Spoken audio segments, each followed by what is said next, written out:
भरेसर के महापुरुषों की अद्भुत कथाएं हमने कुछ महीनों पहले जानने का प्रयास किया था। कुछ कारणवश वो सीरीज को ब्रेक दिया था। वही सीरीज कंटिन्यू करते हैं। हमने बुद्धि निदान अभय कुमार का एपिसोड 7 देखा, जिसमें वे धर्म के नाम पर ठगे जाते हैं और फिर उसको सबक भी सिखाते हैं, लेकिन धर्म के ऊपर से उनका विश्वास नहीं उठता। यदि आपने ये एपिसोड्स नहीं देखे हैं तो जैन मीडिया के चैनल पर प्लेलिस्ट सेक्शन में जाकर इस सीरीज को सिलेक्ट करके पिछले एपिसोड्स को देख सकते हैं। तो प्रस्तुत है बुद्धि निदान अभय कुमार का एपिसोड 8। महामंत्री अभय कुमार के पास पदानुसारी लब्धि थी। यह एक तरह की विशेष लब्धि या स्पेशलिटी होती है। जैसे कि जब हम गूगल पर कोई एक शब्द या फ्रेज सर्च करते हैं, तब वह शब्द या फ्रेज जहां जहां पर आता है वहां के आगे पीछे की लाइन हमें पता चल जाती है। ठीक वैसे ही अभय कुमार के जीवन में यह लब्धि थी। उदाहरण के लिए देखें तो किसी के पास उड़ने की अगर विद्या हो और उस उड़ने की विद्या में मान लीजिए कि उसे 4 लाइन बोलनी होती है। अब यदि वह साधक तीसरी लाइन भूल जाता है तो इस लब्धि के माध्यम से वह भूली हुई लाइन याद की जा सकती है या याद दिलाई जा सकती है और फिर उस विद्या का प्रयोग करके वह फिर से उड़ सकता है। तो महामंत्री अभय कुमार के पास पदानुसारी लब्धि थी। एक बार राजगृही नगरी में भगवान महावीर स्वामी का आगमन हुआ। देवताओं ने आकर समवसरण की रचना की। हजारों नर नारी प्रभु के दर्शन वंदन करने हेतु समवसरण की ओर बढ़ने लगे। प्रभु की देशना समाप्ति के बाद सैनिक राजा व अभय कुमार आदि नगर की ओर लौट रहे थे। तभी बीच मार्ग में सैनिक राजा ने देखा कि एक विद्याधर आकाश में उड़ने की कोशिश कर रहा था, परंतु कटे हुए पंख वाले पक्षी की तरह वह विद्याधर पुनः पुनः गिर पड़ता था। इस दृश्य को देख सैनिक को बड़ा आश्चर्य हुआ। वो प्रभु के पास आए और विद्याधर के नीचे गिरने का कारण पूछा। प्रभु ने कहा कि यह विद्याधर आकाशगामिनी विद्या के बल से आकाश में उड़ने की कोशिश कर रहा है, किंतु उस मंत्र का एक पद भूल गया है। इसी कारण से वह बार बार नीचे गिर रहा है। उसी समय अभय कुमार ने कहा कि पिताजी, मैं उसे मंत्र का अपूर्ण पद याद दिला दूंगा। यानी कि अभय कुमार पदानुसारी लब्धि का प्रयोग करके वह भूले हुए पद को याद दिला देंगे। उसके बाद सैनिक और अभय कुमार फिर से उस विद्याधर के पास आए। अभय कुमार ने उस विद्याधर को कहा कि मंत्र का एक पद भूल जाने के कारण तुम्हारी विद्या सिद्ध नहीं हो पा रही है। तुम वह विद्या मुझे दो तो मैं तुम्हें भूला हुआ मंत्राक्षर याद करा दूंगा। विद्याधर ने अभय कुमार की शर्त स्वीकार की।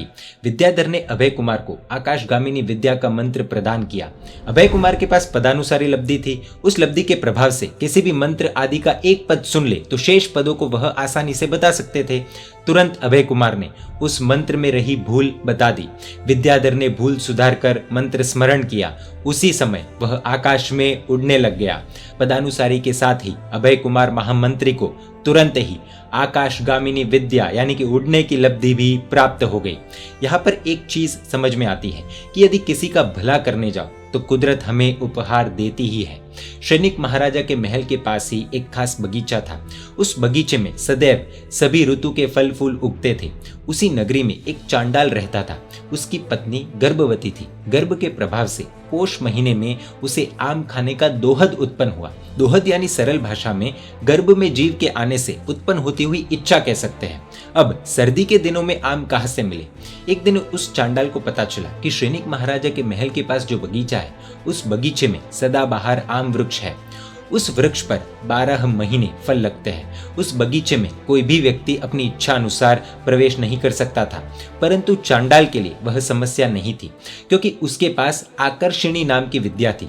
उस विद्या के बल से वह वृक्ष को नीचे झुकाकर वृक्ष पर रहे फलों को आसानी से तोड़ सकता था। बस अपनी पत्नी के दोहद की पूर्ति के लिए वह अपनी विद्या के बल से उस आम के वृक्ष से आम तोड़ने लगा और पत्नी की इच्छा पूरी करने लगा। इधर चांडाल द्वारा फल तोड़ने से वह देवता अधिष्ठित आम वृक्ष फलहीन यानी कि बिना फल का दिखने लगा। सैनिक को जब इस बात का पता चला तो उन्हें बड़ा दुख हुआ। उन्होंने अभय कुमार को कहा कि किसी भी उपाय से उस चोर को पकड़ना चाहिए, वरना 7 दिन में तुम्हारा वध कर दूंगा। पिता की आज्ञा सुनकर अभय कुमार ने कहा कि पिताजी, आपकी आज्ञा शिरोधार्य करता हूँ। मैं शीघ्र ही उस चोर का पता लगाऊंगा। अभय कुमार ने कुछ युक्ति की और उस युक्ति द्वारा वह चांडाल चोर पकड़ा गया। अभय कुमार ने उस चोर को सैनिक राजा के सामने उपस्थित किया। आवेश में आकर सैनिक ने उस चोर को फांसी की सजा सुना दी। सजा सुनकर अभय कुमार को चांडाल पर दया आ गई। अभय कुमार को ऐसे ही बुद्धि निदान नहीं कहा गया है।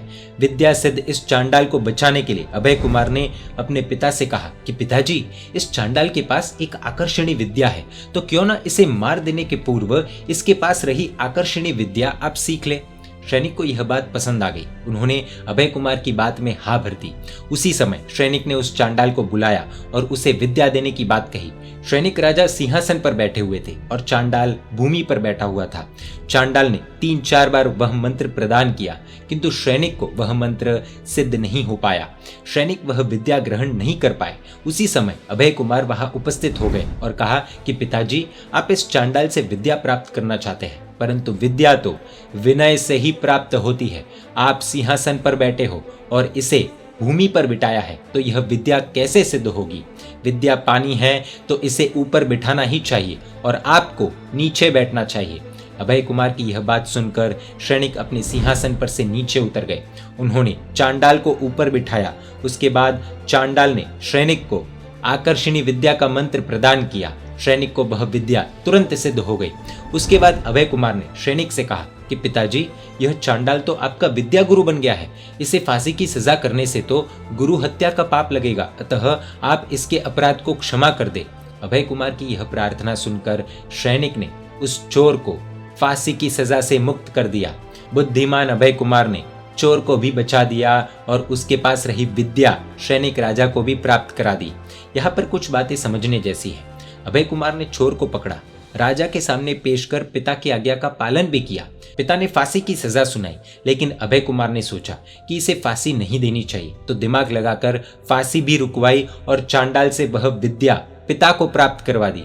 विद्या के क्षेत्र में यह एक खास चीज समझने जैसी है कि व्यक्ति भले ही बड़ा राजा क्यों ना हो, लेकिन अगर गुरु के प्रति विनय नहीं है, विवेक नहीं है, तो ज्ञान चढ़ने वाला भी नहीं है।